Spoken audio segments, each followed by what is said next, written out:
Assalamualaikum warahmatullahi wabarakatuh. Selamat datang kembali di kelas tutorial online mata kuliah Teori Portofolio dan Analisis Investasi. Minggu ini kita memasuki minggu pertama, sesi pertama dari kegiatan tutorial online kita khusus untuk mata kuliah Teori Portofolio dan Analisis Investasi. Dan kali ini materi yang akan kita bahas mengenai konsep dari investasi dan pasar modal. Sebelum kita masuk materinya, saya ingatkan bahwasanya kita sudah mengirimkan materi inisiasinya agar saudara semua mempelajari dan memahami materi kita untuk hari ini. Nah, sedikit informasi mengenai materi kita hari ini, mengenai konsep dasar dari investasi dan pasar modal. Kita terlebih dahulu pahami masing-masing konsepnya. Dari investasi itu sendiri, investasi merupakan suatu kegiatan untuk menanamkan sejumlah dana kita. Dengan tujuan apa? Pastinya dengan tujuan untuk memperoleh keuntungan.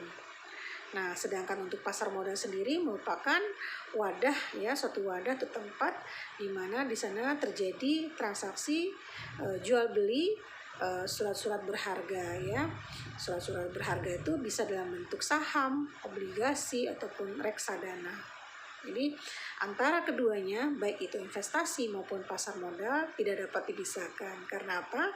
Karena investasi itu merupakan bagian dari pasar modal, ya. Oke. Nah, selanjutnya juga yang terkait dengan pasar modal, mungkin saudara juga sudah pernah mendengarnya, apa-apa saja atau siapa-siapa saja pelaku dari pasar modal. Nah, pelaku pasar modal ini seperti investor. Nah, itu sudah saya jelaskan tadi bahwasanya investor tidak lepas dari pasar modal karena investor itu sendiri adalah bagian dari pasar modal. Jadi pelaku pasar modal itu ada investor, ada emiten, ada pialang, agen penjualan, dan penjamin emisi. Itu merupakan pelaku dari pasar modal.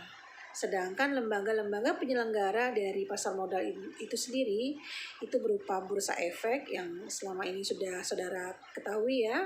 Lalu ada yang OJK atau Otoritas Jasa Keuangan, lembaga clearing dan penjamin, serta lembaga penyimpanan dan penyelesaian. Itu semua bagian dari lembaga pasar modal.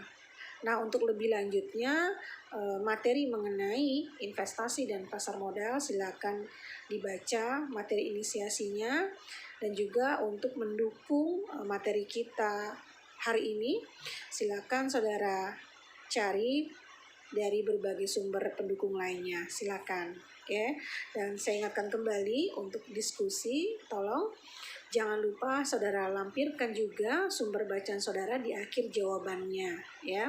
Selanjutnya juga saya ingatkan kembali tidak ada yang namanya tindakan untuk copy paste jawaban dari teman. Oke, mungkin itu sedikit informasi dari saya untuk sesi kita yang pertama kali ini, dan saya berharap saudara semua bisa melaksanakannya dengan baik, dan saya berharap saudara memperoleh nilai yang maksimal. Terima kasih banyak, selamat belajar. Wabillahi taufiq wal hidayah. Assalamualaikum warahmatullahi wabarakatuh.